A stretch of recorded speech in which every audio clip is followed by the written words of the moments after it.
Jésus parcourait toute la Galilée enseignant dans les synagogues, prêchant la bonne nouvelle du royaume et guérissant toute maladie et toute infirmité parmi le peuple. Sa renommée se répandit dans toute la Syrie et on lui amenait tous ceux qui souffraient de maladies et de douleurs de divers genres, des démoniaques, des lunatiques, des paralytiques, et il les guérissait. Une grande foule le suivit de la Galilée, de la Décapole, de Jérusalem, de la Judée et d'au-delà du Jourdain.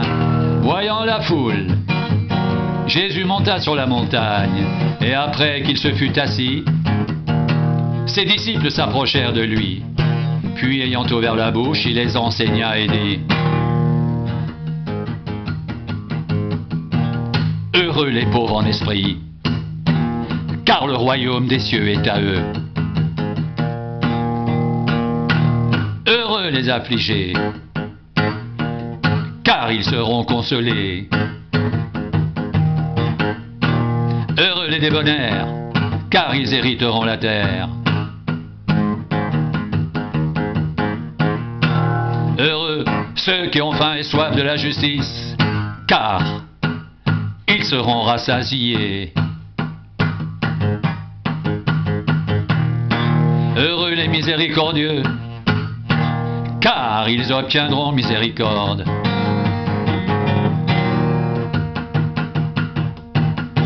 Heureux ceux qui ont le cœur pur, car ils verront Dieu. Heureux ceux qui procurent la paix, car ils seront appelés fils de Dieu. Heureux ceux qui sont persécutés pour la justice, car le royaume des cieux est à eux.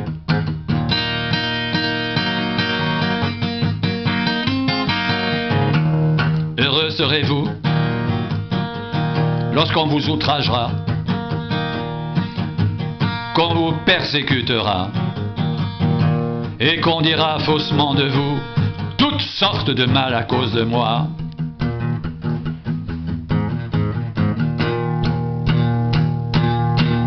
Réjouissez-vous et soyez dans l'allégresse, parce que votre récompense sera grande dans les cieux, car c'est ainsi qu'on a persécuté les prophètes qui ont été avant vous.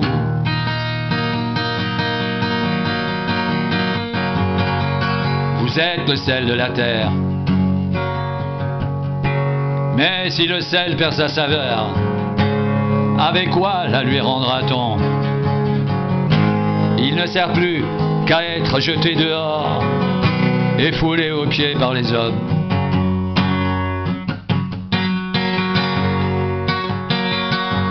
Vous êtes la lumière du monde. Une ville située sur une montagne ne peut être cachée, et on n'allume pas une lampe pour la mettre sous le boisseau, mais on la met sur le chandelier et elle éclaire tous ceux qui sont dans la maison. Que votre lumière luise ainsi devant les hommes, afin qu'ils voient vos bonnes œuvres et qu'ils glorifient votre Père qui est dans les cieux.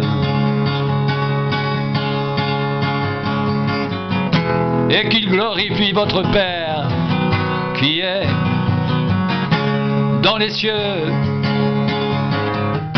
Et qui glorifie votre Père qui est dans les cieux. Qu'il glorifie votre Père qui est dans les cieux. Qui glorifie votre Père qui est dans les cieux.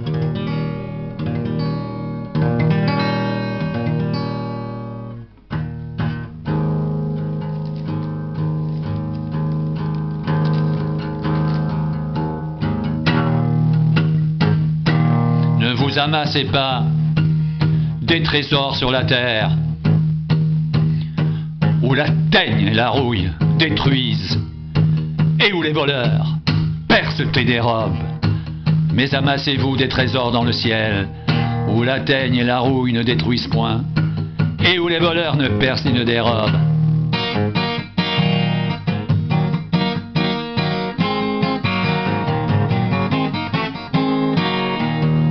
Car Là où est ton trésor, là aussi sera ton cœur.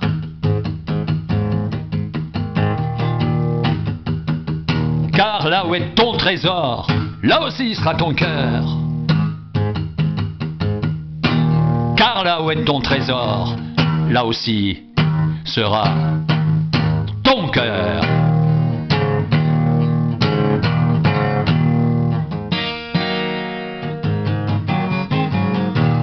L'œil est la lampe du corps.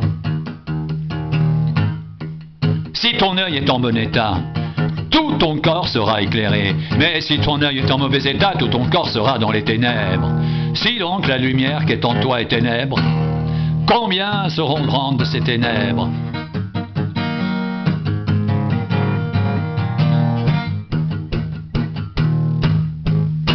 Nul ne peut servir de maître, car où il haïra l'un et aimera l'autre, où il s'attachera à l'un et méprisera l'autre. Vous ne pouvez servir Dieu et Mammon. Vous ne pouvez servir Dieu et Mammon. Vous ne pouvez servir Dieu et Mammon.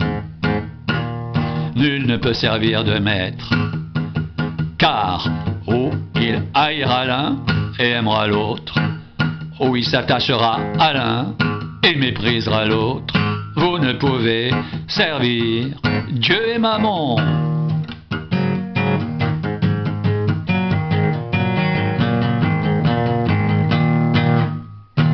Là où est ton trésor, là aussi sera ton cœur. Là où est ton trésor, là aussi sera ton cœur. Là où est ton trésor, là aussi sera ton cœur. Vous ne pouvez servir Dieu et Mammon. Vous ne pouvez servir Dieu et Mammon. Vous ne pouvez servir Dieu et Mammon. Nul ne peut servir de maître, car où il haïra l'un et aimera l'autre, où il s'attachera à l'un et méprisera l'autre. Vous ne pouvez servir Dieu et Mammon. Vous ne pouvez servir Dieu et Mammon. Vous ne pouvez servir Dieu et Mammon. Là où est ton trésor, là aussi sera ton cœur.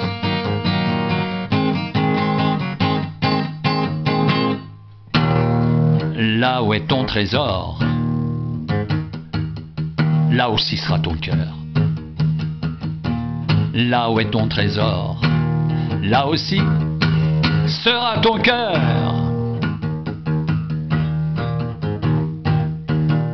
Ne vous inquiétez donc point et ne dites pas: que mangerons-nous? Que boirons-nous? De quoi serons-nous vêtus? Car toutes ces choses, ce sont les païens qui les recherchent.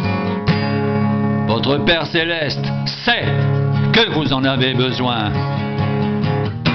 Cherchez premièrement le royaume et la justice de Dieu, et toutes ces choses vous seront données par-dessus. Ne vous inquiétez donc pas du lendemain, car le lendemain aura soin de lui-même. À chaque jour suffit sa peine. Ne vous inquiétez donc point. Et ne dites pas: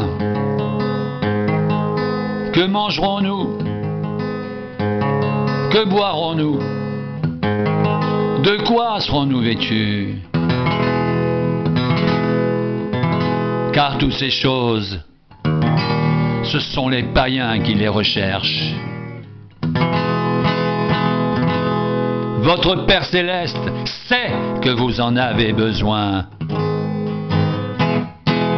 Cherchez premièrement le royaume et la justice de Dieu, et toutes ces choses vous seront données par-dessus. Ne vous inquiétez donc pas du lendemain, car le lendemain aura soin de lui-même. À chaque jour suffit sa peine.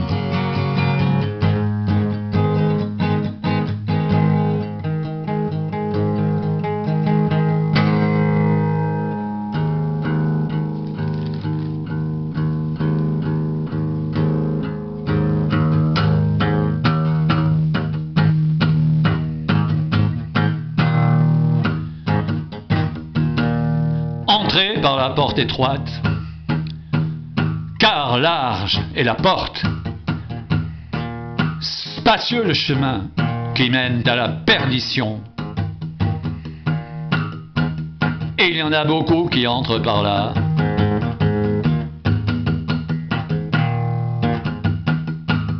Mais étroite est la porte. Resserrez le chemin qui mène à la vie. Il y en a peu qui les trouvent.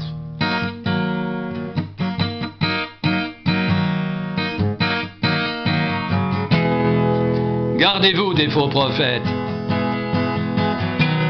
Ils viennent à vous en vêtements de brebis, mais au-dedans ce sont des loups ravisseurs. Vous les reconnaîtrez à leurs fruits.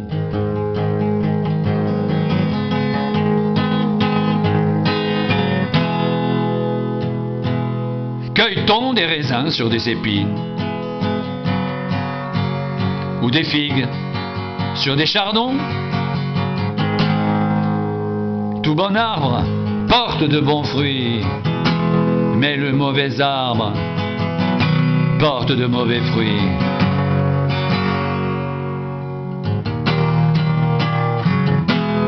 Un bon arbre ne peut porter de mauvais fruits, ou un mauvais arbre porter de bons fruits.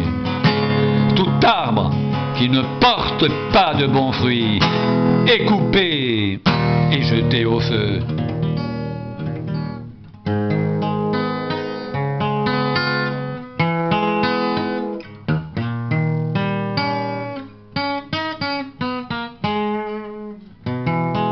C'est donc à leurs fruits que vous les reconnaîtrez.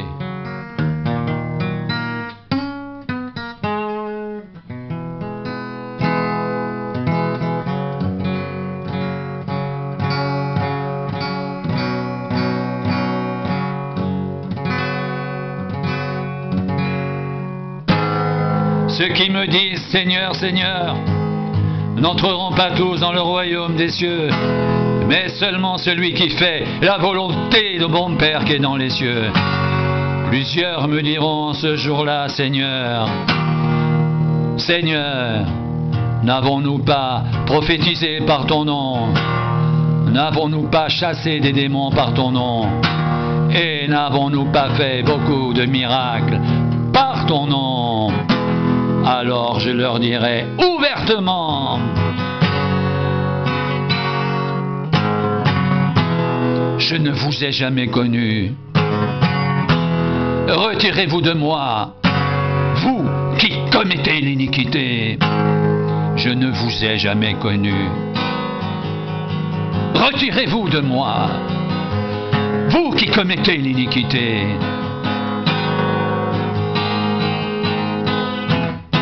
Alors je leur dirai ouvertement, je ne vous ai jamais connu. Retirez-vous de moi, vous qui commettez l'iniquité.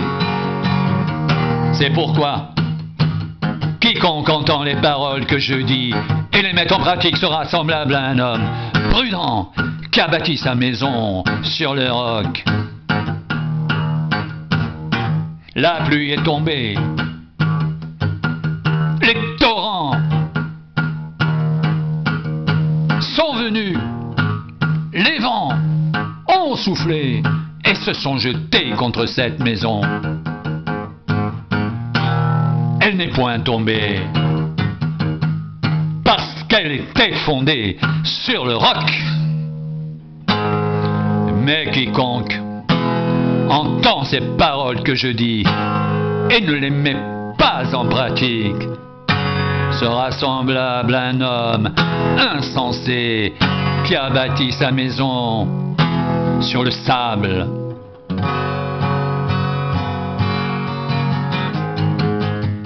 La pluie est tombée, les torrents sont venus, les vents ont soufflé et ont battu cette maison. Elle est tombée et sa ruine a été grande. Après que Jésus eut achevé ses discours, la foule fut frappée de sa doctrine, car il enseignait comme ayant autorité et non pas comme les scribes.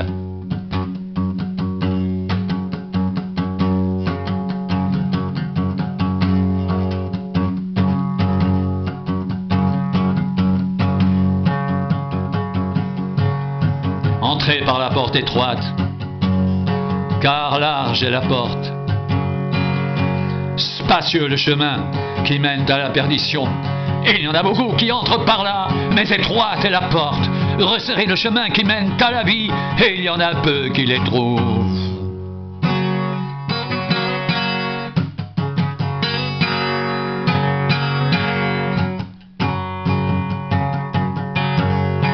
Gardez-vous des faux prophètes. Ils viennent à vous en vêtements de brebis, mais au-dedans ce sont des loups ravisseurs. Vous les reconnaîtrez à leurs fruits. Cueille-t-on des raisins sur des épines, ou des figues sur des chardons? Tout bon arbre porte de bons fruits, mais le mauvais arbre porte de mauvais fruits.